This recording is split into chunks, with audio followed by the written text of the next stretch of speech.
sa ating pag-umpisahan natin ng bahay. Kaya po natin ating puso patuloy na mangusap sa ating Diyos. Baguhin at inisip tayo sa ating Panginoon. Masalamat po rin natin itaas at patuloy sa ating Panginoon. We worship you. Salamat ng Diyos.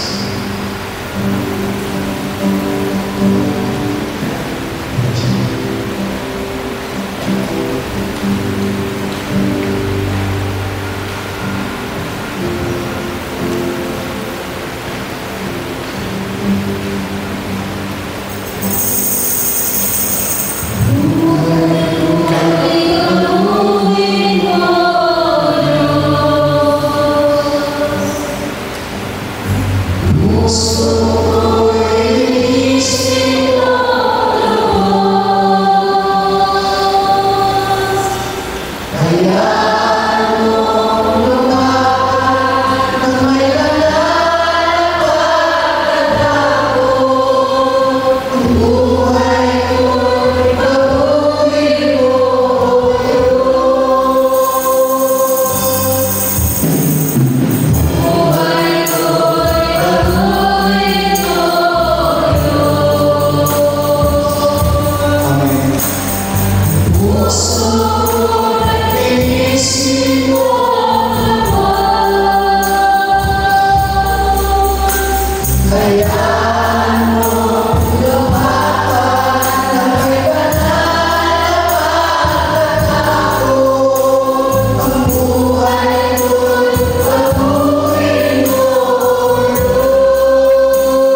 always make me happy and appreciate according to your will, according to your wisdom. Amen. Kaya ang Panginoon ay nagawa ko rin tayo sa iyo, ayon sa iyong mga salita. Kaya ang Panginoon na nagawa ko rin sa iyo, isang siya sa mga Panginoon. At iniwala kami Panginoon na ikaw ang nasa gitna na nagtitulibong ako ng Kristo na isama ng Panginoon. Panginoon ko, Kristo, I reveal the revelation. Panginoon, sa iyo yung mga ang pangalan ng mga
Yun ang kabutihan mo, Panginoon. Ngayon, Panginoon Jesus, magiging ka pa namin, Father God, papulihan ka pa namin, Panginoon. Kaya ano, Panginoon, kasi na aming mga dati, na di ka nagkulang, Father God. Kulang ang pag-asa namin, Panginoon.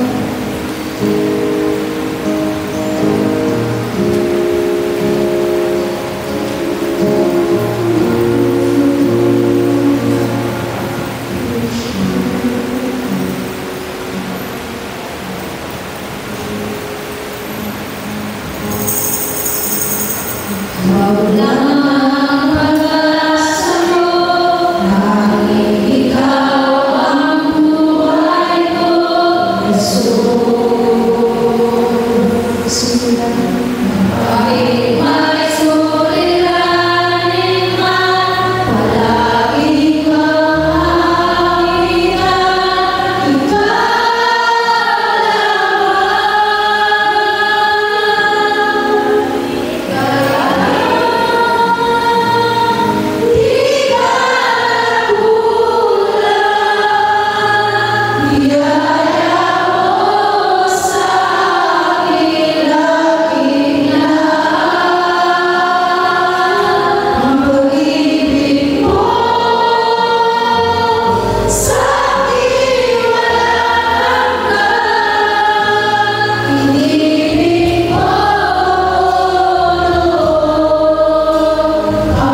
Patuloy po tayo sa presensya ng ating Panginoon.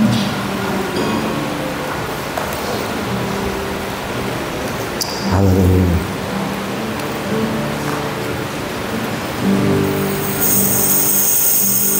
Bless the Lord, oh my soul, oh my soul, worship His holy name. Sing like never before, and oh my soul, I worship your holy name. The sun comes up, it's a new day dawning. It's time to sing your song again. Whatever may pass and whatever lies before me, let me be singing when the evening comes. Bless the Lord, oh my soul, oh my soul, worship His holy name. Sing like never before, and oh my soul, I worship your holy name. You're rich in love and you're slow to anger. Your name is great and your heart is kind. For all your goodness, I will keep on singing. 10,000 reasons for my life to find. Bless the Lord, oh my soul, oh my soul, worship His holy name. Sing like never before, oh my soul, I worship your holy name. And on that day when my strength is failing, the end draws near and my time has come.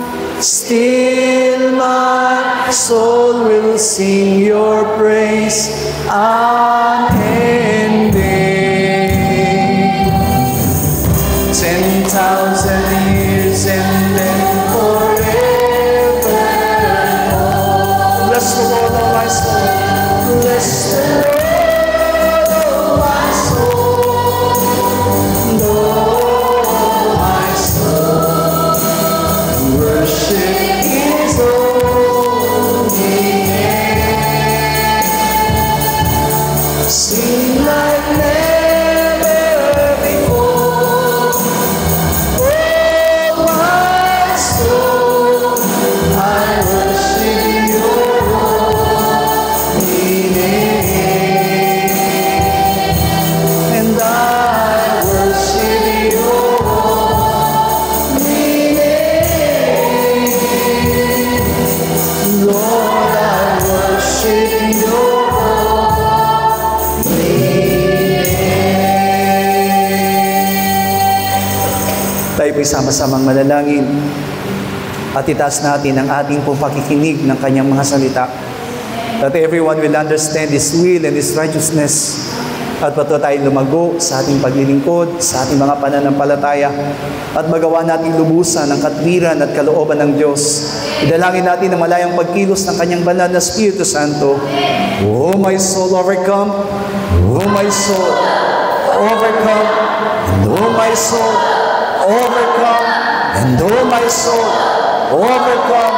Ama namin Diyos, kami po'y lumalapit at patuloy na nagpapakumbaba sa iyo, nagpapalinis, Panginoong Diyos, sa lahat ng mga karumihan, Panginoong Diyos, naway maging marapat, Panginoong God, ang bawat sa puso amin, at tunay na maranasan namin, Panginoong God, ang kaganakan na taglayin at patuloy na tanggapin ang mga salita mo na ihayag sa aming mga buhay. Ingatan mo ang bawat sa puso amin, Panginoong God, mula sa umpisa hanggang sa matapos. Kaya mo na ikaw lamang ang madagila namin, ikaw lamang ang aming mapapurihan, sa iyo lamang namin ditiwala ang lahat, Panginoong Diyos, ng aming maririnig, Panginoong Diyos, ay pawang maging kalakasan at katagumpayan ng aming mga spirito, ng aming mga pananampalataya, na walang ibang kikilalanin, walang ibang dadakilain, walang ibang papapurihan, kundi ikaw lamang sa buhay ng bawat sa puso amin. Inaangkin namin ang katagumpayan, Panginoong Diyos. Inaasahan po namin ang malayang pagkilos ng banal na Espiritu Santo sa buhay ng bawat isa sa amin. Salamat, Panginoong God, sa katapatan mo. Salamat po, Panginoon, sa iyong kabutihan sa amin. Ama namin Diyos, maraming salamat po sa pagkakataong ito na ibinigay mo sa amin. Na minsan pa, sa kabila po ng kasungitan ng panahon, Panginoon, ay dinako mo ang aming mga patyapak sa iyong bahay-sambahan, upang ikaw ay sambahin, papurihan sa pamamagitan po ng aming mga buhay. Salamat po sa pagkakataong ito na tinipon mo kami upang kami makarinig at patuloy na makakain ng mga spiritual na bagay na siyang inilaan mo para sa buhay ng bawat sa amin. Ama, dalangin ang iyong likod na itago mo siya sa iyong likuran. At hayaan mo, Ama, na ikaw lamang ang mahayag sa aming kalagitnaan at hindi ang kanyang kahinaan.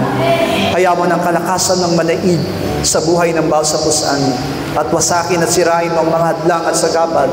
Let these words, O God, be a true spirit, spiritual things in our lives, Panginoon. Lead mo kami, Panginoong Diyos, at huwag mo kaming pababayaan. Mula umpisa hanggang sa matapos, ikaw lamang lumagay sa aming kalagitnaan at patuloy kang mangusap, Panginoon. Dalangin din po ng iyong likod na pagpalain mo ang lahat ng mga anak mo na nagbigay ng kanilang mga handog at ikapu para sa iyong gawain. Ibalik mo ito, Panginoong Diyos, ng susumiksik na pagpapala at walang sukat ikalagyan, Panginoon. Hayaan mo, Ama, na i-provide mo ang lahat ng kanilang mga pangailangan. Ikaw na tapat na Diyos ay tunay na magkakalob sa kanila, na tapat ding nagkakalob para sa iyong gawain.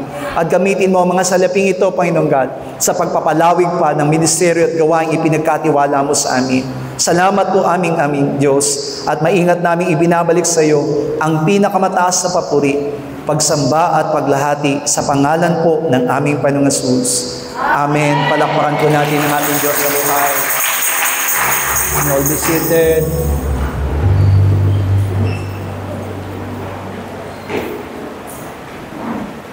Praise the Lord. Salamat po sa Panginoon sa umagang ito. Kahit na po ganito yung panahon ay naidako tayo sa bahay-sambahan upang patuloy na purihin at dakilain ang kanyang pangalan. We are announcing and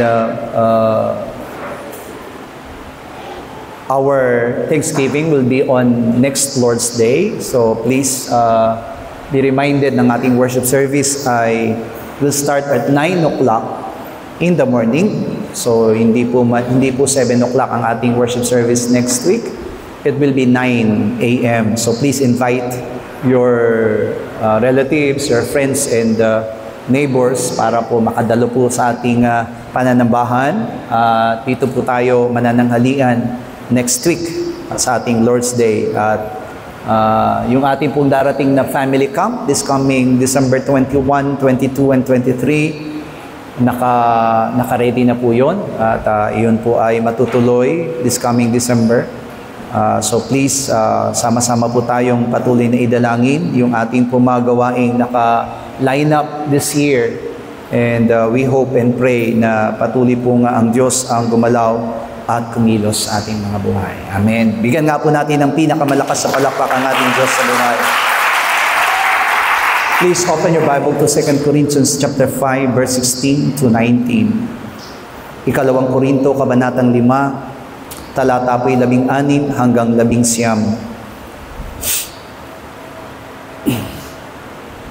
Sabi po dito sa ating talatang babasahin, sabay-sabay po tayo, kaya nga mula ngayon ay hindi namin nakikilala ang sino man ayon sa laman, bagamat nakilala namin si Kristo ayon sa laman. Ngunit sa ngayon, hindi na namin nakikilala siya ngayong gayon. Kaya't kung ang sino man ay na kay Kristo, siya'y bagong nilalang. Ang dating bagay ay nagsilipas na, narito sila'y pawang naging mga bago. Datapwat ang lahat ng mga bagay ay pawang sa Diyos na pinakipagkasundo tayo sa Kanya rin sa pamamagitan ni Kristo at ibinigay sa amin ang ministeryo sa pagkakasundo sa makatwid bagay na ang Diyos ay kay Kristo pinakapagkasundo ang sanlibutan sa Kanya rin na hindi ibinibilang sa kanila ang kanilang mga kasalanan at ipinagkatiwala sa amin ang salita ng pagkakasundo. Amen. New creation in Christ.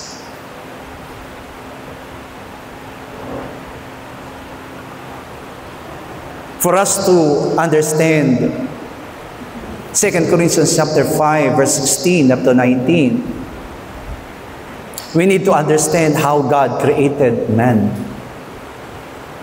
Kung paano nilikha ng Diyos o yung pagkakalika ng Diyos sa tao. According to the Word of God, when God created men, it is according to His image and His likeness. Genesis chapter 1 verse 26 up to 27, as sinabi ng Diyos, lalangin natin ang tao sa ating larawan, ayon sa ating wangis, at magkaroon sila ng kapangyarihan sa mga isda sa dagat, at sa mga ibon sa himpapawid, at sa mga hayop, at sa buong lupa, at sa bawat umuusad na nagsisiusad sa ibabaw ng lupa. At nilalang ng Diyos ang tao ayon sa kanyang sariling larawan, ayon sa larawan ng Diyos siya nilalang niya sila na lalaki at babae. Dito makikita natin from the word itself of the Word of God, hindi lamang basta-basta nilikha ng Diyos. We are talking about men as creation. At ang sabi po ng salita ng Diyos, God Himself said, let us make man according to our image and according to our likeness. So yung creation ng Panginoon, yung paglikha ng Panginoon, it was not according to man's will. Hindi po ito ayon doon sa tinatawag na niloob ng tao. Gusto kong lumitaw sa mundong ito. Amen. Hindi po. It is God Himself, it is the will of the Lord, yung will ng Panginoon to create human as His image and His likeness. Kalooban ng Panginoon. Niloob ng Diyos. No one dictates. Sabi nga ng salita ng Diyos, walang makapagdidikta sa Diyos. Because He is God Almighty and He is the owner of everything. Kaya nung nilikha niya po yung tao, it is according to His own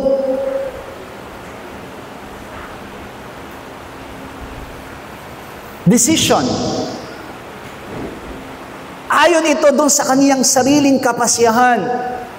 At hindi ito dinikta lamang o naisipan lamang, kundi ito'y pinlano at niloob ng ating Panginoon. Kaya sinabi niya doon sa Colossians chapter 1 verse 15 na siya ang larawan ng Diyos na di nakikita, ang panganay ng lahat ng mga nilalang. So which means, ang sabi doon, the Lord Himself, yung ating Diyos mismo, ay pinagkunan yung tinatawag na kanyang larawan in order to create human, man, Adam.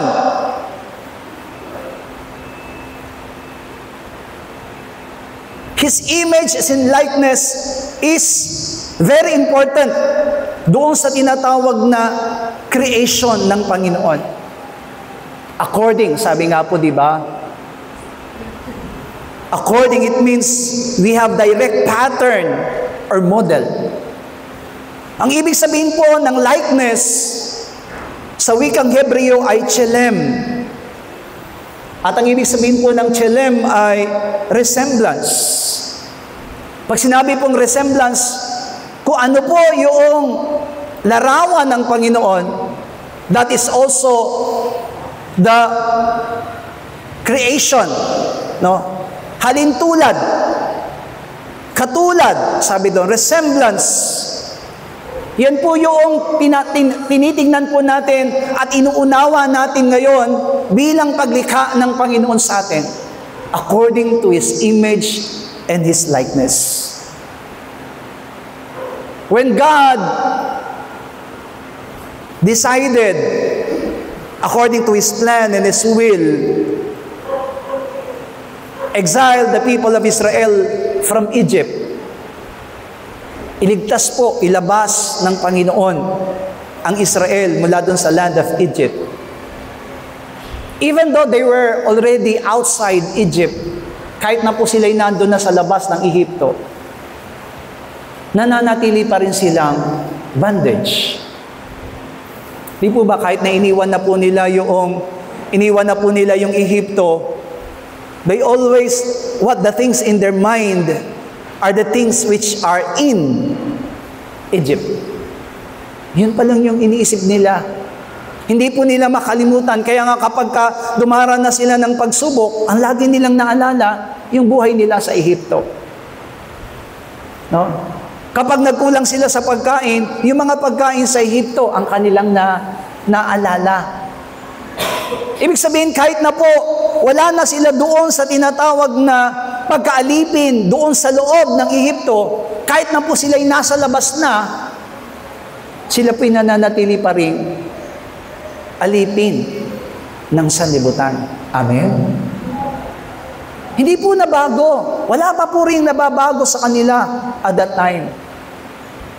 Kaya nga po, ang sabi dito, it takes 40 years to reassemble the true image of God in them. Gaano po daw katagal? 40 years. It is really God's will and God's plan. Amen po. Madali lamang po kung tutuusin po natin at kapag babasahin talaga natin ang Biblia, it is a short. Madali lamang po at yung tinatawag na paglalakbay from Egypt to Canaan, hindi po talaga tatagal kahit isang taon. Kahit nga isang buwan, hindi po tatagal ang paglalakbay. Pero yung naging paglalakbay po ng Israel, doon papunta po, doon sa Canaan mula sa Ehipto, ay plano at kalooban ng Panginoon. Why? It is because to reassemble the image.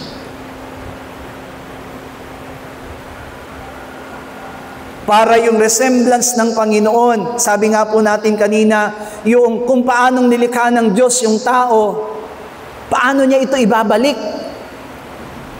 And God uses the people of Israel, no? Yung mga tao po ng Israel, yung kanyang sariling bayan, yung magsisilbi po nating modelo, magsisilbi po natin kaparaanan ng Diyos para matutunan po natin kung ano po yung hinahangad ng Panginoon sa buhay ng bawat sa atin. Now we are already in the church. Naglilingkod na tayo sa Panginoon. Nananambahan na tayo sa Panginoon. Ginagawa na natin ang mga bagay na niluloob ng Panginoon through the church. And we became Christians. We became believers. Pero katulad din po tayo ng Israelita na naroon pa rin yung mind of worldliness. Nasa atin pa rin. Amen po. Yung tinatawag na kaisipan ng pagiging world. Nasa world. Kaya nga, hinahangad ng Panginoon matulad tayo doon sa nangyari, doon sa mga Israelita, na sino ba talaga yung nakapasok doon sa land of Canaan? Of course, lahi pa rin po ng Israel ang nakapasok sa Kanaan. But they are not the one. Hindi na po ito yung mga taong inilabas doon sa Egypt. Hindi na po sila yung mga taong nagmula doon sa Ehipto. Kundi mas lamang na po yung mga taong nakapasok doon sa Kanaan ay ito yung mga taong naisilang, naipanganak habang sila po ay nandoon sa ilang. According to the Word of God, it is 600,000 men marches going out from the land of Egypt. But out of that 600,000 men, only 2, which is Joshua and Caleb, were remained. Sila lamang po yung 2. Actually, si Caleb po, amin po ba, hindi po siya nanirahan sa loob ng Kanaan. Ang lahi po ni Caleb ay nanirahan sa Jordan. Mas pinili po ni Caleb na manirahan doon sa bago tumawid ng Jordan, sapagkat pagtawid ng Jordan, doon pa lamang po may tuturing na Kanaan. But all those who came in that land of Canaan, which is the promised land of the Lord, of flowing milk and honey, was those people of Israel who are being born in the wilderness. At naniniwala po tayo, kasama rin po tayo doon.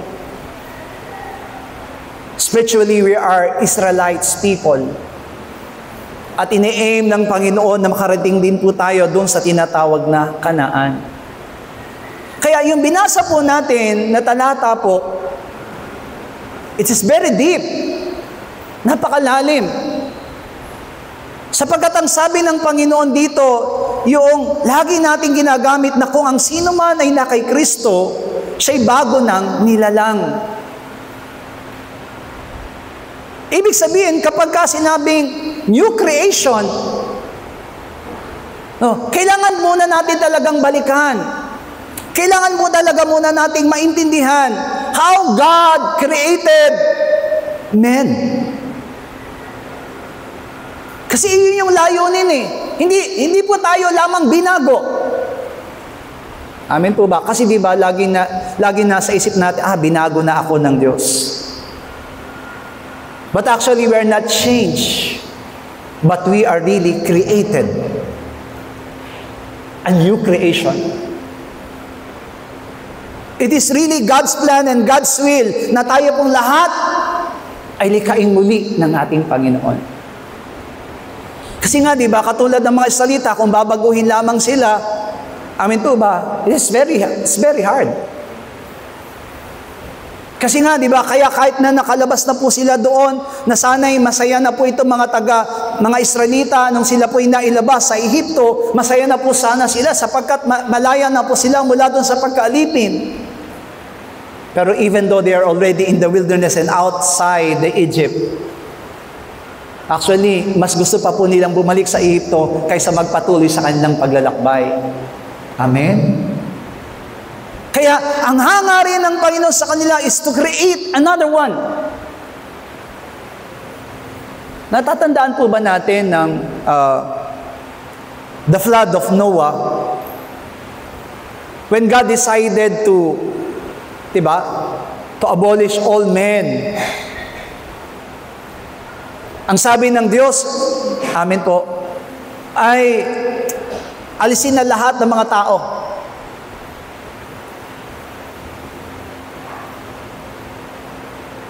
Kaya nga po, inabolish ng Panginoon ng lahat ng mga tao na wala, namatay sa pamamagitan ng baha. At sinong natira? It was the family of Noah. Pero out of the family of Noah, hallelujah, 3 lamang po ang naging anak ni Noah. Sem, Japet, at Cam, di po ba? Pero dun sa 3 anak na yon, mga minamahal ko, lahat po ba sila natuwa? Lahat po ba sila naging karapat-dapat? Di po ba? Pinili ni Cam. Amen. Pinili ni Cam na yung kanyang sarili ay mas naisin yung buhay na buhay sa bago po yung dumating, yung baha. Kaya nga si Cam, di po ba, siya po yung naging lahi ng Kanaan. Kaya ang Kanaan po, siguro kung magtataka po tayo sa history, bakit nga ba kailangan kunin ng Diyos ang Kanaan? Di po ba? Bakit kailangan palayasin ng lahat ng naninirahan sa Kanaan at ibigay sa Israel? Kung titignan po natin, it is really bad. Amen po ba? Nakita po ba natin doon na kapag titignan po natin mabuti sa ating kaisipang makatao, parang sasabihin natin, bakit kaya ginawa ng Diyos yun? Na paalisin yung mga nakatira sa Kanaan at ibigay doon sa kanyang bayang Israel. Kaya hindi natin masisisi kung bakit ang mga Jebuseo, kaya ngayon, di ba, until now, lumabas yung pagkakataon ngayon na mga Pilisteo ay ginegera ulit ang Israel because they know that land is for them. Kanila yun. Pero kung titingnan po natin at isipin natin mabuti kung bakit ginawa ng gano'n ng Diyos. Because Cam, which is, amen po ba, yung Kanaan na yon na nanggaling kay Cam, dahil doon sa kasalanan na kanyang ginawa. Ano yung kasalanan na kanyang ginawa? Nakita niya yung kahubaran ng kanyang ama. That instead na yung kanyang ama ay tinakpan niya yung kahiyan, katulad ng ginawa ni Shem at ni Japheth. Amen po. Na tinakpan yung kahiyan, ang ginawa po nitong si Cam ay ipinamalita pa niya yung kahubaran ng kanyang ama. Ipinagmalaki pa po niya yung nangyari na nakita niyang kahihiyan na nakita niya sa kanyang ama.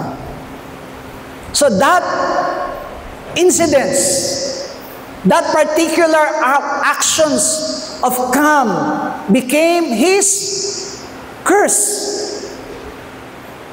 Kaya si Cam po, kailangan niyang maglingkod sa kanyang mga kapatid. Yun ang dahilan kung bakit wala siyang minana. Dahil pinili ni Cam. Sabi ko nga po sa inyo, dapat sana matutuwa na silang tatlo. Amen? Kasi nga, di ba, for all, sa dami-dami ng mga nilalang, only Noah became extra. Amen po ba? Yung nakuha niya yung please ng Panginoon. Kaya nga po, sa pamamagitan ng kanyang tatay na si Noah, nahawa, nakuha nila yung kaligtasan na magkakapatid. Pero imbis na itong si Cam ay magkaroon ng kagalakan at masiyahan, mas pinili niyang mamuhay katulad ng pamumuhay ng mga taong bago dumating ang baha. Kaya, nais ng Panginoon, amin po ba, na it's really to change. Kaya, ang hangarin ng Panginoon ngayon is to create. Kaya nga, ang ginamit po dyan talaga ni Apostol Pablo ay bagong nilalang. Pero sabi ng talata, if anyone is in Christ. Sabi po ng talata dyan, if anyone is in Christ. Importante po na maintindihan po natin yung salita o yung phrase na in Christ. Nung naglikha ang Diyos ng tao, amen po ba? Paano niya daw nilikha ang tao? According to His image and likeness. Para maintindihan po natin yung sinabi ng Panginoon na yan ang nakalagay sa John chapter 1 verse 3. Ang sabi sa 1 kabanatang 1 talatang 3, ang lahat ng mga bagay ay ginawa sa pamamagitan niya at ang alinman sa lahat na ginawa ay hindi ginawa kung wala siya. So, ibig sabihin po nito, mga minamahal ko, that even in the time God created everything, nung nilikha ng Diyos ang lahat ng bagay, including human, kahit po yung tao na nilikha ng Diyos, it was done in Christ. Naintindihan po ba natin? Sabi po, di ba, if anyone is in Christ, no? If anyone is in Christ, of course, kapag katinignan po natin yung Genesis chapter 1 verse 26 up to 27, yung binasa natin talata kanina, nung sinabi ng Panginoon na lalangin natin ang tao ayon sa ating larawan, wala tayong makikita doon na in Christ. Tama po ba? Wala tayong makikita. Hindi natin makikita dyan yung, lalangin natin ang tao, amen po ba, sa ating Kristo. Wala po. Pero pag naintindihan natin mabuti yung sinabi ng salita ng Diyos sa Colossians chapter 1 verse 15, na sino yung larawan ng Diyos? It is Christ. Amen? It is Christ. Si Kristo mismo yung larawan na yon. Kaya dito makita natin na importante yung sinasabi na if anyone is in Christ. You cannot be a new creation unless you are in Christ.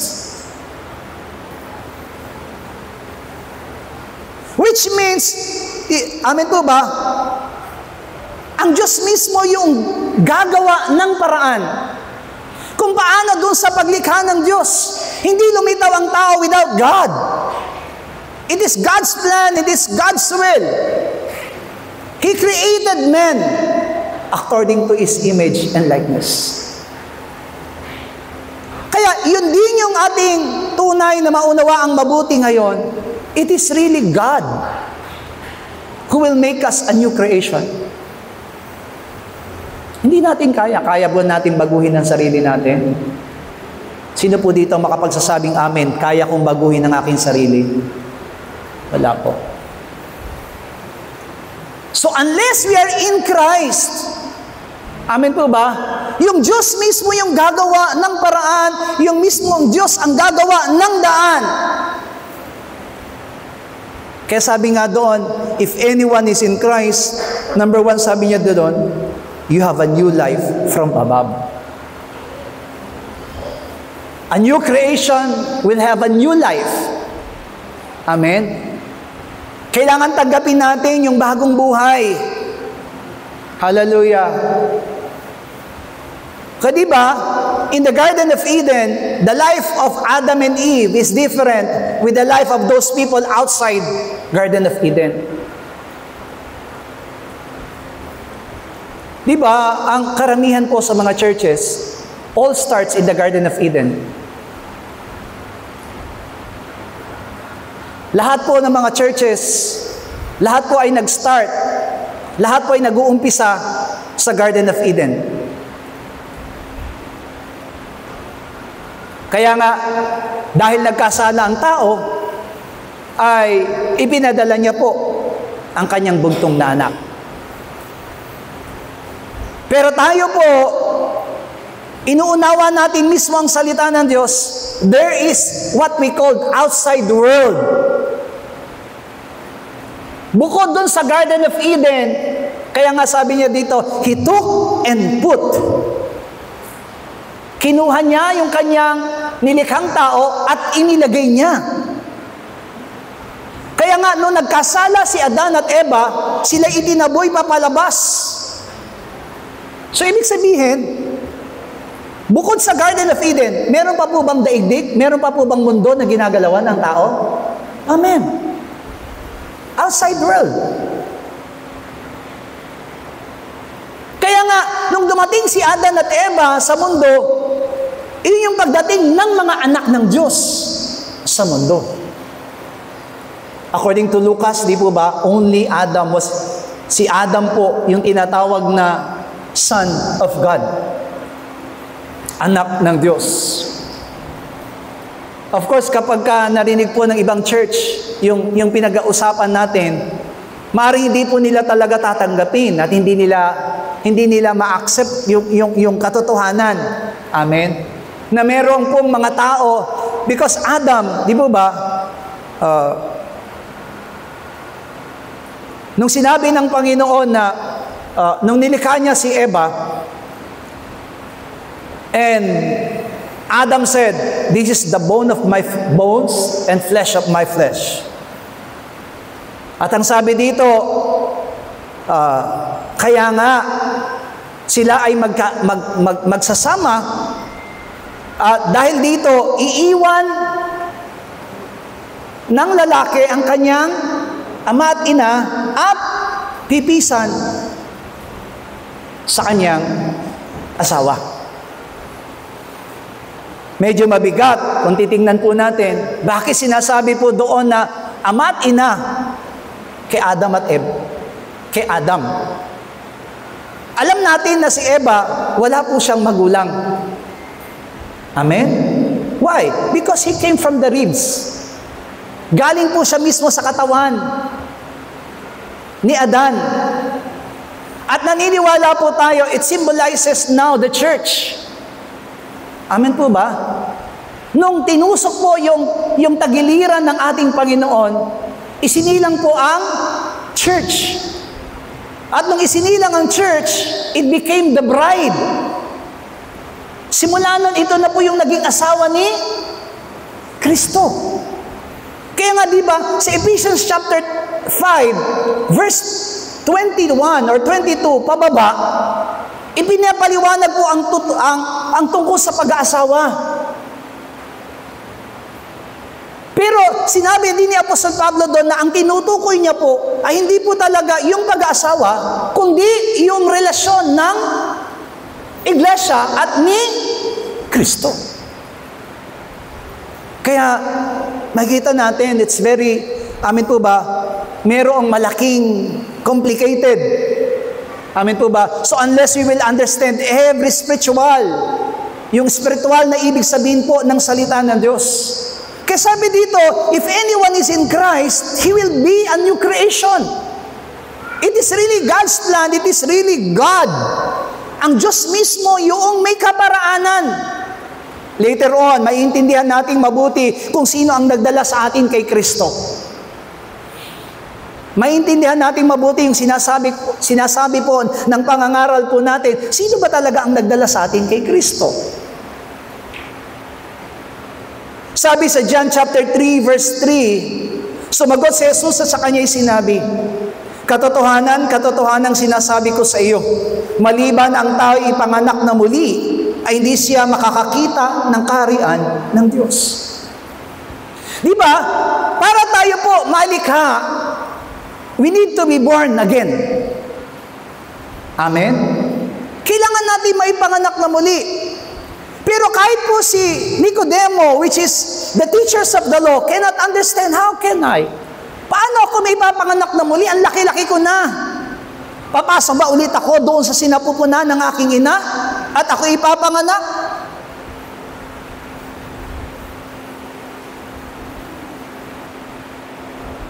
Kaya kahit tayo, mga minamahal ko, na naririto ngayon na nakikinig ng salita ng Diyos, unless we will really be born again. Kailangan talaga tayong maipanganak na muli to become zero.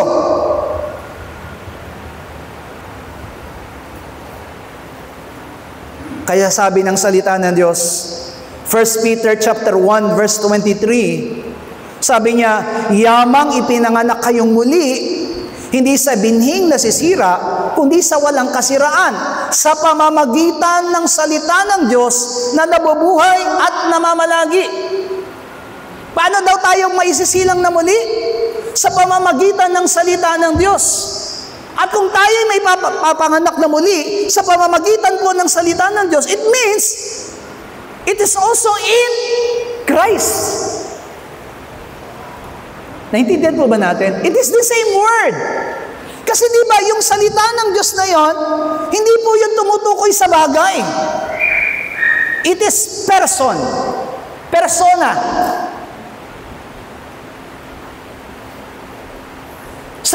ng Diyos, okay, di ba? Ngayon, nakikinig tayo ng salita ng Diyos.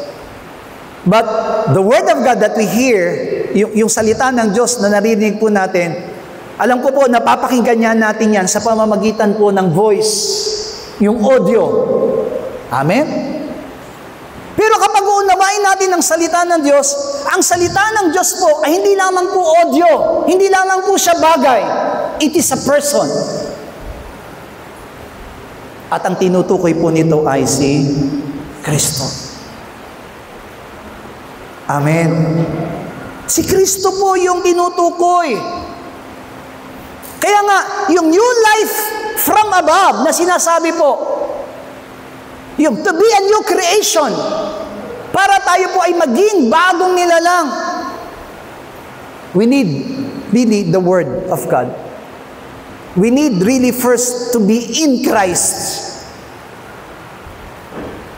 Iyon yung hinahangad ng Panginoon sa bawat isa po sa atin. Kaya sabi niya doon sa Titus chapter 3 verse 5, nang hindi dahil sa magawa, sa katwiran na ginawa nating sarili, kundi ayon sa kanyang kaawaan, ay kanyang inililigtas tayo sa pamamagitan ng paghuhugas ng muling kapanganakan at ng pagbabago ng Espiritu Santo. Kaya dito, may papanganak ba tayong muli sa pamamagitan ng ating sariling kapasyahan? Hindi po. Mangyayari ba tayong maisilang na muli dahil sa ating sariling kakayanan? Hindi rin po. Maliwanag po na sinasabi dito, it is only through God's righteousness. And where is the righteousness of God? In the Word of God. And who is the Word of God? Christ. Kaya, kung titingnan po natin, nung tayo po ay naging mananampalataya, one of God's greatest purpose is to create a new man. Of course, hindi na pwedeng maglika. Amen po ba? Hindi na po pwedeng maglika o Diyos, ang Diyos ng bago. Amen po ba? Pero kapag unawain natin ang salita ng Diyos, lahat ng mga na kay Kristo ay isang bagong nilikha ng Panginoon. Bagong nilalang. Amen? Kaya nga, in Christ, hindi lahat ng tao, those who are only in Christ, hindi pwedeng nasain lamang ng tao, gusto kong maging bagong nilalang. Gusto kong maging isang bagong nilalang ng Panginoon. Amen. Hindi tayo po yung nagdesisyon. Kung paano nang una, nang nilalang ng Diyos ang tao, hindi ito ikinamand. Hindi ito sinabi ng tao. Hindi sinabi ni Adan, lalangin mo ako. At ganoon din po tayo ngayon. Para tayo maging bagong nilalang, kailangan nating tayo ay nakay Kristo. Because God Himself, siya mismo. Yan yung ibig sabihin po ng if anyone is in Christ. Hallelujah. Kaya lagi natin maririnig ngayon, in Christ. Pangalawang sabi doon, because of Him, you are in Christ. Ito po yung sinasabi ko sa inyo kanina. It is God Himself who brought us in Christ. Ang Diyos mismo yung nagdala sa atin. 3 times po na sinabi po ni Apostle Pablo, amen po ba? Sa mga talata po na binasa po natin, actually kapag binasa po natin yung 2 Corinthians chapter 5 hanggang sa pababa, binanggit po dyan ni Apostle Pablo 3 beses, God choose you. God choose you.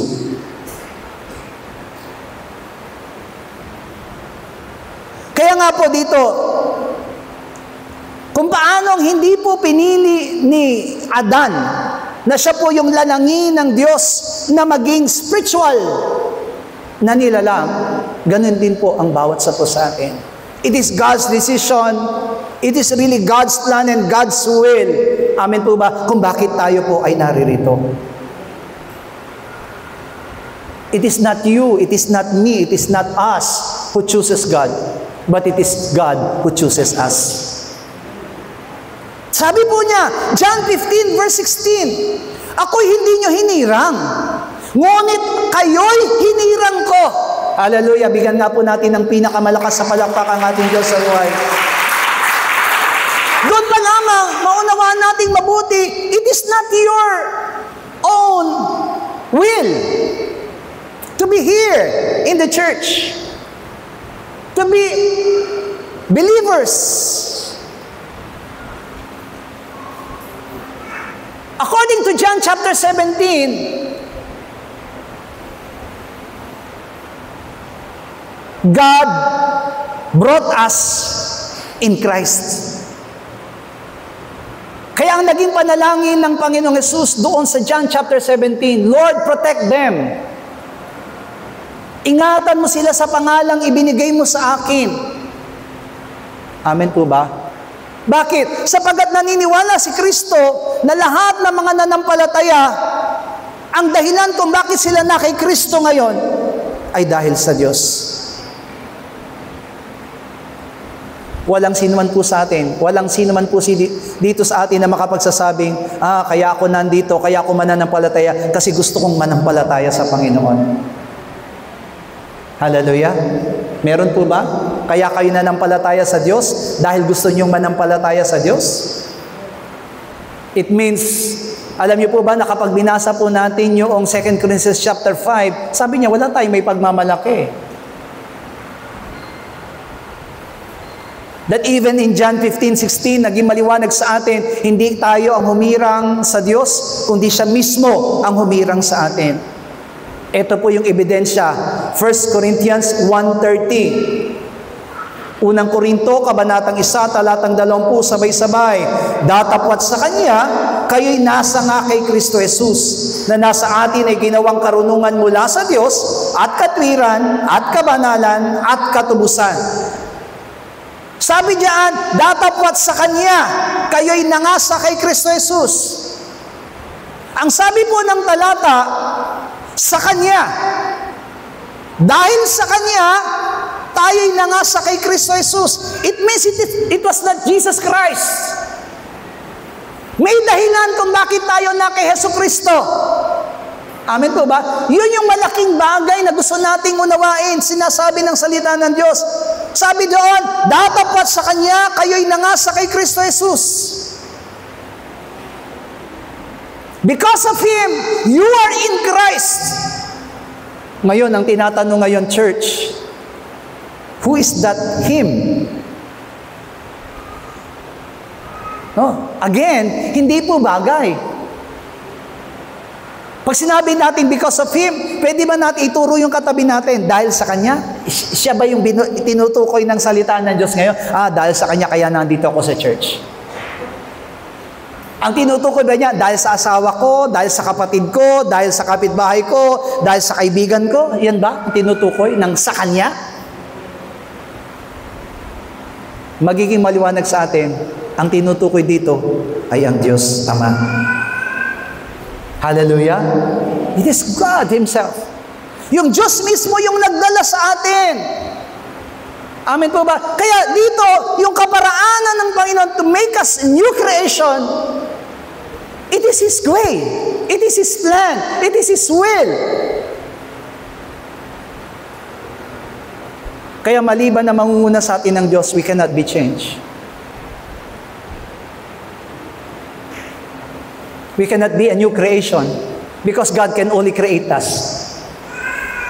Hindi natin pwedeng i-create yung sarili natin. Tama? Amen? Mga magulang, gusto niyo mang maging mabait ang inyong mga anak. Kaya nyo ba? May sarili silang kapasyan, di ba? Pero naniniwala tayo walang imposible sa Diyos katulad ng inawit natin. Pag gumawa ang Diyos sa kanila, gagawa, mangyayari at mangyayari, mababago sila. Sino ang gagawa? Hindi ikaw. Hindi tayo, hindi ikaw, hindi ako. Ang gagawa niya ay ang Diyos. Kaya yung word na, because of Him, you are in Christ. Salamat sa Diyos. Amen? Salamat sa Diyos. Number 3, sabi doon, created in Christ. Ito na po. Amen po ba? Sabi doon, ito na yung sinasabi ng Panginoon, ito na yung sinasabi ng salita ng Diyos. Kinreate na tayo in Christ. Ephesians chapter 2 verse 10. Sapagkat tayo'y kanyang gawa na nilalang kay Kristo, Jesus, para sa mabubuting gawa na mga inihanda ng Diyos ng una upang siya nating lakaran. So may naglalang sa atin. Amen? Somebody created us. Did you created yourself? Sa tingin niyo po ba, kayo po ba ang naklikha sa inyong sarili? Hindi po. Somebody. And that is God. Created in Christ. Yan po yung masasabi po natin ngayon, nakalalagayan ng basa sa atin, I'm not just a new creation, but I am created in Christ. Bagong nilalang.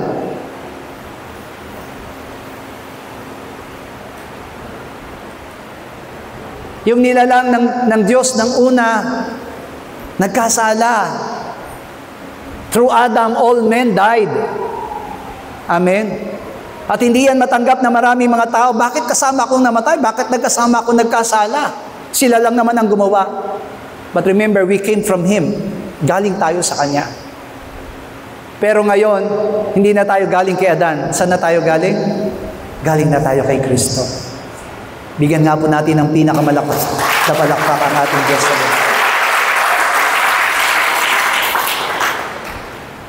Bakit? Because Holy Spirit baptized us into Christ. Tingnan niyo po, kahit ang banal na Espiritu Santo, binabautismohan niya tayo, hindi niya tayo binabautismohan sa Kanya, kundi binabautismohan tayo para kay Kristo. 1 Corinthians chapter 12 verse 13. Ikaw lang ay unang Korinto, kabanatang 12, talatang 13, sabay-sabay. Sapagkat sa isang Espiritu ay binabautismohan tayong lahat sa isang katawan. Maging tayo'y Hudyo o Griego, maging mga alipin o mga laya, at tayong lahat ay pinainom sa isang Espiritu. We are baptized by the Holy Spirit to be one body. Yung sabi niya doon kanino kayang katawan yon? That is the body of Christ. Last Friday, di po ba, sa prayer meeting, kung nag-live po kayo, napanood niyo po yung ating prayer meeting last Friday. Ang pinag-usapan po namin last Friday, it's about Joash. Joash, who is one of the wicked king, isa sa masamang hari sa Israel. Pero dahil nga po, nandun ang paglingap ng Diyos sa Israel, ipinangako ng Diyos sa kanya ang katagumpayan. Amen? Ipinangako ng Diyos ang kanyang katagumpayan sa kanya. May katagumpayan ka, sabi niya kay Joash. Pero makita natin sa pinag-aralan natin last Friday, saan ba manggagaling ang katagumpayan? Doon ba sa kanyang mga karwahe at mga kabayo? Doon ba sa kanyang kalakasan? Sabi niya, hindi. Manggagaling yan sa Diyos.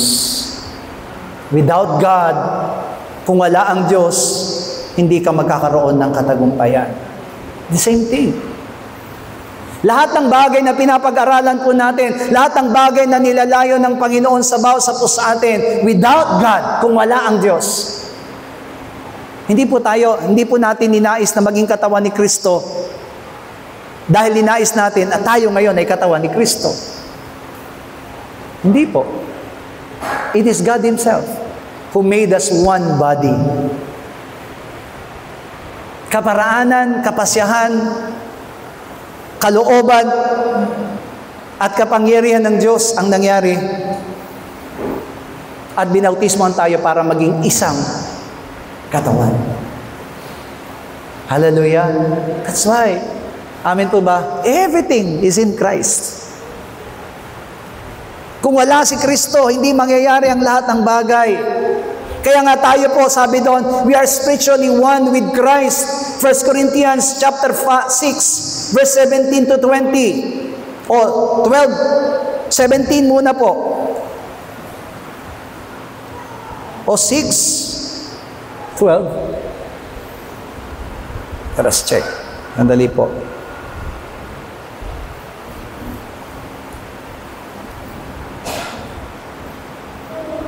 Sabi po dyan sa 2 Corinthians chapter 6, 1 Corinthians 6, mula po doon sa 13 na lang po, 13. Sabi po dyan, ang mga pagkain ay sa tiyan, at ang tiyan ay sa mga pagkain. Ngunit ang kapwa iwawasak ng Diyos, yaon at ang mga ito. Datapat ang katawan ay hindi sa pakikiapid, kundi sa Panginoon, at ang Panginoon ay sa katawan. At ang muling binuhay ng Diyos ang Panginoon, at muling bubuhayin naman tayo sa pamamagitan ng Kanyang kapangyarihan. Hindi ba ganinyo nalalaman ang inyong katawan ay sangkap ni Kristo? Kukunin ko baga ang sangkap ni Kristo at gagawin kong sangkap ng isang patutot. Huwag nawang mangyari. O hindi baga ninyo nalalaman na ang nakikisama sa patutot ay kaisang katawan niya, sapagkat sinasabi niya, ang dalawa ay magiging isang laman. Ngunit ang nakikisama sa Panginoon, yun na po yung sa 17 pala na nasa taas, ay kaisang spirito niya. Magsitakas kayo sa pagkiapid. Lahat ng kasalanang gawin ng mga tao ay nangasa labas ng katawan. Ngunit ang gumagawa ng pagkikiapid ay nagkakasala laban sa kanyang sariling katawan. O hindi ba ganinyo nalalaman ng inyong katawan ay templo ng Espiritu Santo na nasa inyo, na tinanggap ninyo sa Diyos, at hindi kayo sa inyong sarili, sapagkat kayo'y binili sa halaga, luwalhatiin nga ninyo ang inyong katawan, ang inyong Diyos. So sabi dito, we are one already in spirit. Yung pakikisama natin sa Panginoon. Sabi dito, we are not only one in Christ, but spiritually one with Christ. At yan ang hinahangad ng Panginoon sa bawat isa sa atin. Let us really be faithful to Christ. Sabi nga po niya you are the temple, your body is the temple of the Holy Spirit, sabi niya dito, and you are one part of the body of Christ. At ang sabi doon, hindi daw pwedeng ilagay o kunin yung sangkap ng isang katawan at ilalagay sa katawan ng isang patutot. Amen. We are already spiritually one with Christ.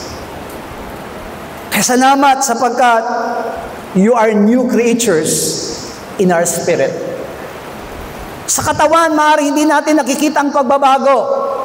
Amen? Yung pagiging bagong nilalang natin, nung nilikha tayong bagong nilalang ng Diyos, hindi natin nakikita yan sa katawan. But I believe we will understand that you are a new creatures in your spirit. Yung spirito natin, isa ng bagong nilalang.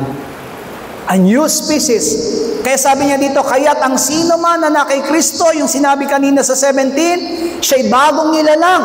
Ang dating bagay ay nagsilipas na, narito, sila'y pawang naging mga bago.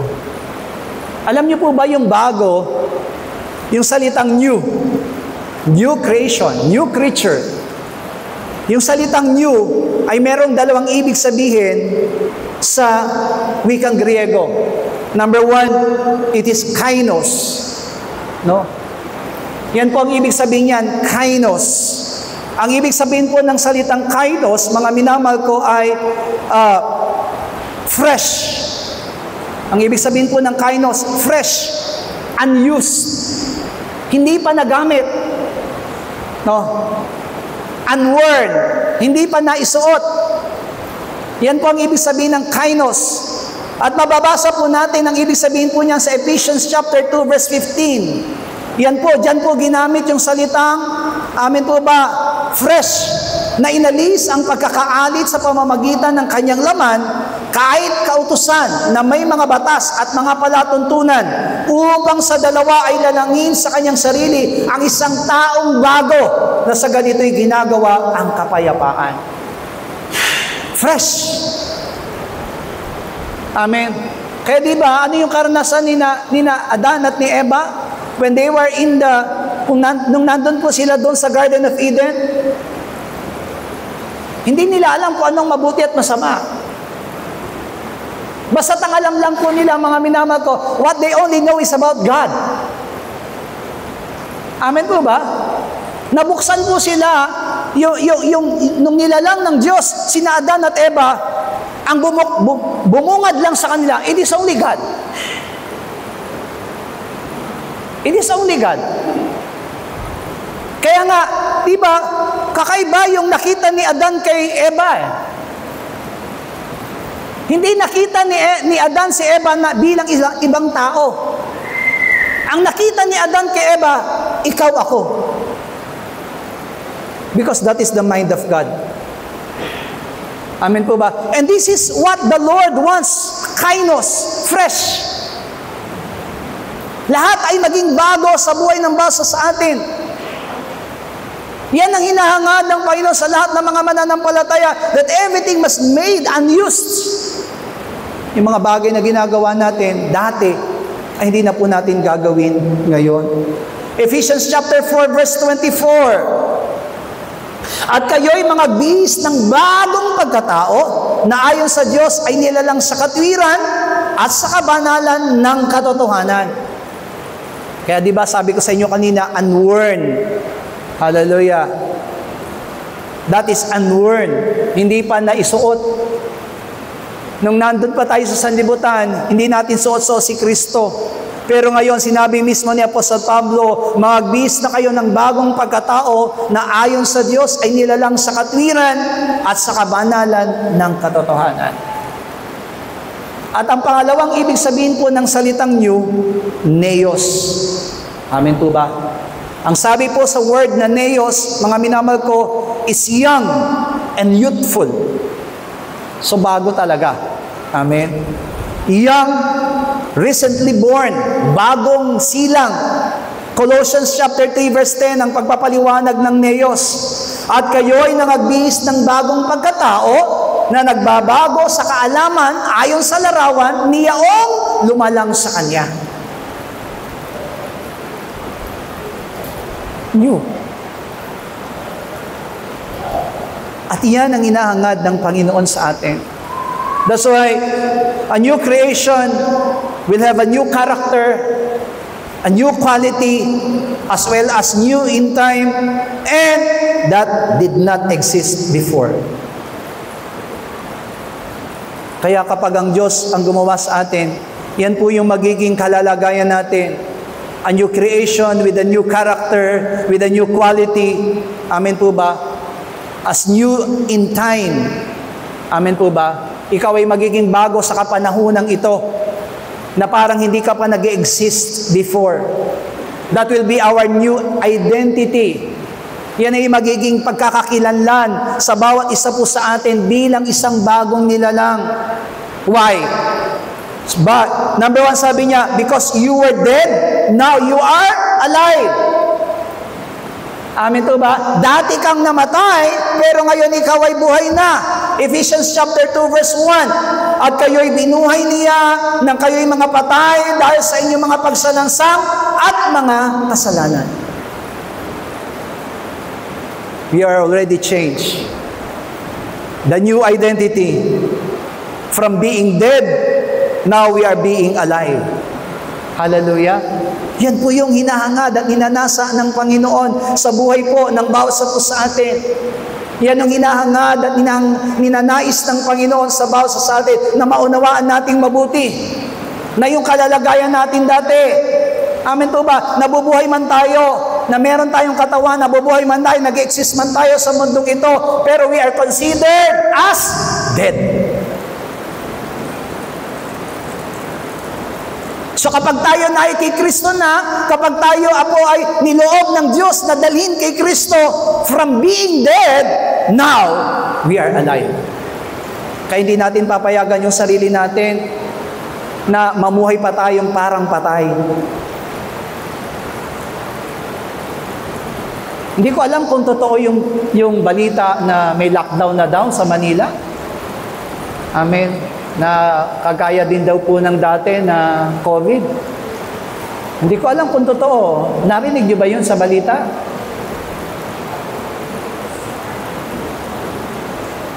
Sabi nila, meron daw naman na ganon, pero wag nawang mangyari sapagkat mahirapan na naman po tayo kapag nagkataon. Sabi nga ng isang worker natin, baka na daw matupad yung sinasabi nilang zombie. Buhay na patay. Amen. Pero hindi po, hindi tayo zombie. Amen po ba? We are really dead before, but now we are alive. Sabihin mo nga sa katabi mo, dati kang patay, ngayon ikaw ay buhay. Amen! Bigyan natin ng pinakamalakas sa palakpakan ating Diyos sa buhay. Hallelujah. That is really our new identity. Number 2, sabi niya dito, you were once far off. Malayo ka. But now you are brought near to God. Ang dating kalalagayan natin, malayo tayo sa Diyos. Hindi tayo maabot ng ating Panginoon. Sabi sa Ephesians chapter 2 verse 13, datapot ngayon kay Kristo Jesus, kayo'y na noong panahon ay nalalayo, ay nailapit sa dugo ni Kristo. Amen? Noong unang panahon daw, sabi ng salita ng Diyos, hallelujah, ay nalalayo tayo, pero ngayon ay tayo ay nailapit na kay Kristo. Yan yung dati nating kalalagayan. We are far off from Christ, from God. But through the blood of Jesus Christ, we are being near to God. Kaya salamat kay Kristo. Amen po ba? Without Christ, kung wala si Kristo, hindi po tayo makalalapit. That's why the Lord said, I am the way, the truth, and the life. Amen po ba? Siya lang yung daan. That's why through His blood, sa pamamagitan ng dugo, kung paano ang lahat ng mga salita noon sa pamamagitan ng dugo ng animals, they can draw near to God. Kung wala silang daladalang dugo, they cannot come. Hindi po sila pwedeng lumapit sa Diyos. Ang tanging lisensya po ng mga salita para makalapit sa Diyos, dugo. Amen? Dugo ng animal. Pero yung dugo ng animals na yon, mga minamahal ko, it was the shadow of the truth. And that blood of the animals, in the truth, is the blood of Jesus Christ. Kaya salamat dun sa dugo na ibinubo ng ating Panginoon, na ilapit na tayo. Hindi na natin kailangan yung magdala ng dugo. Amen po ba? Because through the blood of Jesus Christ, we can come near before God. Malaya na po tayong lumapit sa Diyos sa pamamagitan ng dugo ng ating Panginoon. Hallelujah.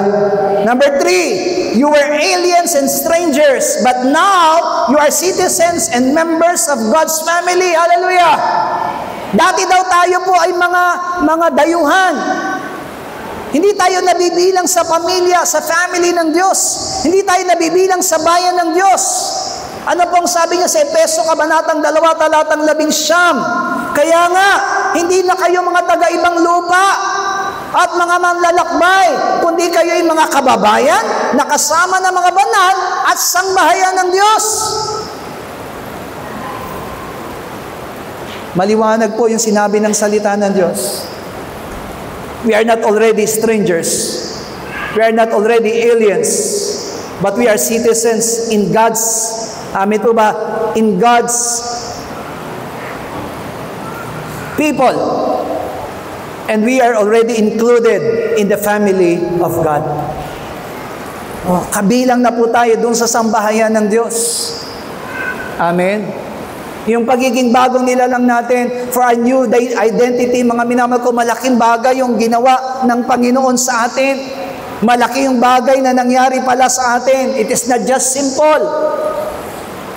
Amen po ba? Yung mga tao po na nasa labas, yung wala pa kay Kristo, yung hindi pa nananampalataya kay Kristo, amen po ba? Namumuhay man sila ngayon, but they are aliens.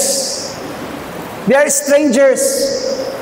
Kahit na tumawag po sila sa Diyos, God will not, will not hear their prayers. Why? Because they are aliens. Kaya sabi doon sa Santiago, ang dinirinig ng Panginoon na panalangin ay ang panalangin ng mga matuwid.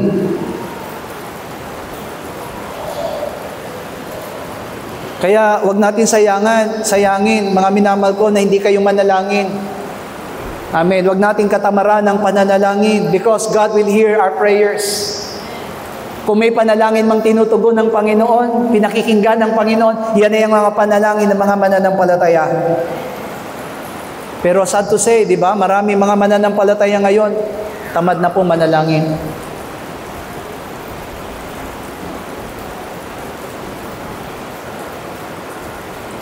And we are so blessed because God, amen po ba, God have given us the mind and the heart, amen po ba, to pray. Kaya yung naging bisita namin kahapon, tuwang-tuwa siya. Sabi niya sa akin, talagang kapag sa Korea, sabi niya, meron talaga silang prayerful mind. Nung nalaman niya na ang prayer meeting natin araw-araw, natuwa siya. Kasi yan daw ang problema nila sa church nila, prayer meeting. Amen? Sa bagamat dito, yan din ang problema natin. Pero umaraw, umulan, tuloy po ang prayer. Kasi sayang ang pagkakataon. Amen? Hallelujah? Sabi nga noong last Friday, ihampas mo sa lupa. Anong ginawa daw ni Joash? 3 beses lang siyang humampas. Sabi sa kanya ni Prophet Elisha, sabi niya, bakit hindi mo ginawang 5, 6, 7 hanggang sa matalo mo ang mga taga-Syria? Bakit 3 beses lang? Kaya ngayon sabi niya, 3 beses ka lang magtatagumpay. Amen? Hallelujah? So ibig sabihin, kung inutos sa atin na manalangin, don't stop. Sabi nga, di ba, narinig ko sa isang lingkod ng Panginoon, huwag ka daw titigil hanggat hindi gumagawa ang Panginoon sa iyong buhay. Di ba binigay na illustration ng Panginoon ang tawag dito, yung hukom, mabagsik na hukom, na yung babae daw ay parating pumupunta sa kanya para humingi ng tulong. Sabi niya, naistorbo na ako dito sa babaeng ito, balik ng balik. Sabi niya, pagbigyan ko na nga. Kaya daw, sabi ng Panginoon, kapag daw tayo ay praying without ceasing, pagdating ng araw, walang magagawa ang Panginoon kundi ipagkaloob sa atin ang lahat ng ating pangangailangan. Hallelujah! So don't stop. Amen po ba? Katulad ni Joas, ang sabi ng Panginoon, ibinigay ko na sa iyo yung katagumpayan. Nasa atin na ang katagumpayan. Huwag tayong titigil. Hanggat makakaya natin, gawin po natin. Nasasaktan man tayo. Noong last Friday, pinaliwanag ko sa inyo, bakit tumigil si Joas ng 3 beses? Kasi masakit na yung kamay niya. Amen? Kasi di ba pag umahampas ka ng ganyan, amen po ba, hindi naman ang nasasaktan lupa. Yung kamay mo masakit. Bumabalik yung sakit sa iyo. Kaya siguro sabi ni Joas, tama na yung 3, ang sakit na eh. Amen po ba? Tayo rin, ganyan minsan eh, di ba? Nagsasawa tayong gawin yung mga bagay na ipinapagawa ng Panginoon kasi nasasaktan na tayo. Pero sabi ng Panginoon, huwag kang titigil hanggat hindi ka nagiging matagumpay. Lastly, ang sabi dito, for you were once in darkness, but now you are in the light, in the Lord. Hallelujah! Efeso Kabanatang 5, talatang 8, sabay-sabay. Sapagkat noong panahon kayo'y kadiliman, datapwat ngayon kayo'y kaliwanagan sa Panginoon. Magsilakad kayong gaya ng mga anak ng kaliwanagan. Hindi sinabi ng Panginoon kayo'y nasa kadiliman. Anong sabi ng Panginoon sa salita ng Diyos? Kayo'y kadiliman. Tayo mismo yung kadiliman. Hallelujah! Kaya sabi niya dito, datapat ngayon kayo'y kaliwanagan sa Panginoon. So let your light shines. Amen po ba? As the Son of God. As Son of God. Yan, yung mga bagay, our new identity as a new creation. Amen po ba? Maaring physically walang nangyari, physically walang nagbago, but our spirit, sabi nga dito, di ba? Our spirit is already renewed. Our spirit is already a new creature, a new species in the Lord. Kaya sabi niya doon, yung 4 na yon, ano po yung 4 na sinabi doon? You were dead, but now you are alive. You were once far off, but you are now brought near to God, and you are aliens and strangers, but now you are citizens and members of God's family. And lastly, sabi nito, you are darkness, but now you are light in the Lord. Tayo po ay kaliwanagan sa Diyos. Kaya sabi doon, a new creation is in the image of God. Isang bagong nilalang ay nasa larawan ng Diyos. Efeso Kabanatang 4, talata po'y 24, at kayo'y mga bihis ng bagong pagkatao na ayon sa Diyos ay nilalang sa katwiran at sa kabanalan ng katotohanan. Sabi diyan, all things have passed away, all things are new, and from God, growing in the full measures of a new creation. Yan daw po yung gagawin natin. All things have passed away, all things are new and from God, and growing in the fullness measure of a new creation. Hindi natin ito magagawa. That's why we need in Christ. And praise the Lord, mga minamahal ko, hindi tayo mahirapang mapalapit kay Kristo. Bakit? Sapagkat ang Diyos na mismo ang naglapit sa atin kay Kristo. Hallelujah! It is not you who choose me, but I who choose you. Sabi ng Panginoon sa atin. Hindi ikaw ang pumili sa akin, sabi sa magandang balita, para sa King James naman, hindi ikaw ang humirang sa akin, ako ang humirang sa iyo. Church, this is the word of God today. Iyan ang buhay po ng bawat sa atin. Iyan ang pagpupumilit natin, nagaganapin natin sa ating mga buhay, na kahit na anong mangyari, amen po ba? Hindi natin paghihirapan. Ang Diyos mismo ang gagawa ng daan. Ang Diyos mismo ang kikilos at gagalaw sa bawat sa atin. Kaya nga, in Christ, being in Christ defines our new identity, our new inheritance, our life live out of Him. Kung ano ang buhay po natin, ipamuhay natin para sa Kanya. To be in Christ is spiritually one with Him. Kung talagang sinasabi natin tayo na kay Kristo, tayo maging espiritual kaisa ni Kristo. The reason, sabi niya dito, ang dahilan kung bakit inilagay tayo kay Kristo, amen po ba? Ang Diyos mismo ang naglagay sa atin kay Kristo.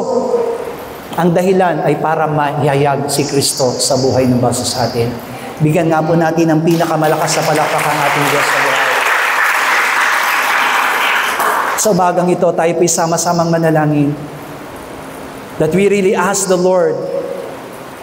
Idalangin natin sa Panginoon lahat ng mga ipinangako niya, na tayo inilapit niya kay Kristo upang isang maging bagong nilalang, sapagkat hindi tayo karapat-dapat dati sa harapan ng ating Panginoon.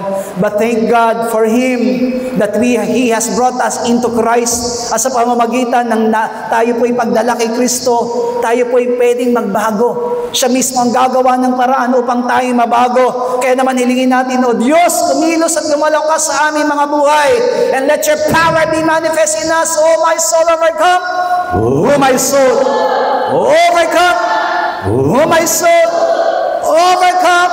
And oh my soul, overcome. Ama namin Diyos, kami po'y nagpapasalamat sapagkat sa umagang ito ay ipinaunawa mo sa amin, Panginoong God, kung paanong Ikaw ang nagdala sa aming Panginoong Jesus. Kaya mo, Ama, na tunay na maranasan namin ang pagbabago sa pamamagitan ng iyong kapangyarihan. Ikaw ang magmanifesto sa amin, Panginoong God. Kaya mo, Ikaw, Kristo, ang gumawa at kumilos sa aming mga buhay. Hindi namin kayang baguhin ang aming mga sarili because we are weak, Panginoong Diyos.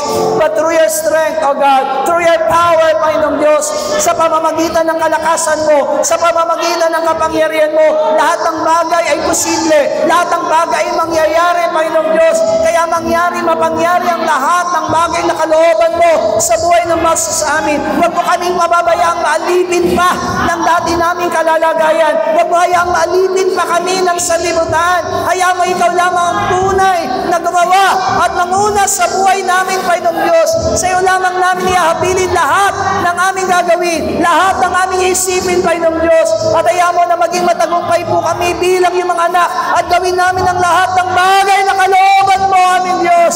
To be in you, O God. To be in you, aming Panginoong Jesus. Panginoon, kumilos at gumawa ka sa amin.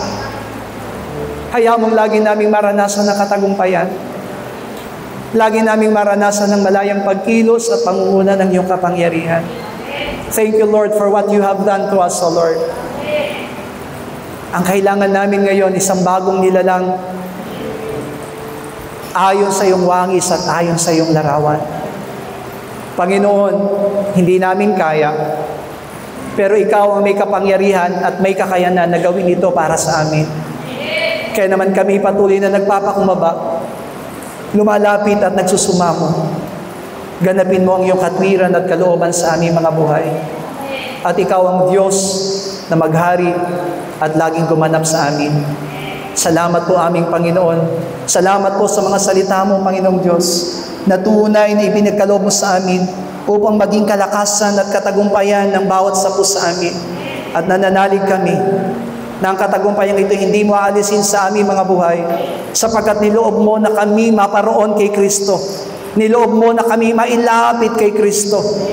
Kaya naman, dalangin po namin, let our spirit and our soul be one in Christ. Salamat po aming Diyos. Purihin ka, Panginoon. Ibinabalik namin sa iyong papurit pagsamba sa pangalan po ng aming Panginoong Hesus. Amen. Palakpakan po natin ang ating Diyos sa buhay. Now we are going to have our special offering to the Lord. At yung special offering po natin will be divided into two. Hahatiin po natin yung ating special offering and pledges today sapagkat may kapatiran po tayong nangangailangan.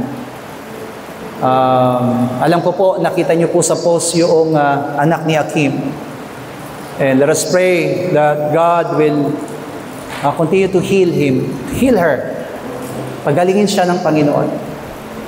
At alisin ng Panginoon yung sakit at karamdaman sa batang yon. Pwede natin silang tulungan sa pamagitan ng ating pledges. Pwede na po natin pagkaloob sa kanya.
Tayo po lahat na tumayo sa oras na ito.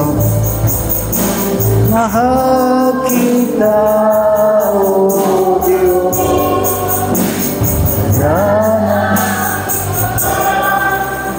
All together, Lord's Prayer. Ama naming nasa langit, sambahin nawa ang pangalan mo. Ikaw nawa ang maghari sa amin. Sundin nawa ang iyong kalooban dito sa lupa tulad ng sa langit. Bigyan mo po kami ng pagkain kailangan namin sa araw na ito at patawarin mo po kami sa aming mga kasalanan tulad ng aming pagpapatawad sa mga nagkakasala sa amin. At huwag mo kaming iharap sa mahigpit na pagsubok, kundi ilayo mo po kami sa masama, sapagkat iyo ang kaharian at ang kapangyarihan at ang kapurihan magpakailanman.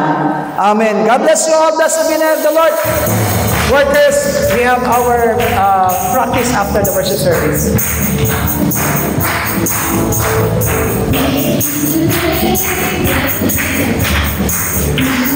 Thank you.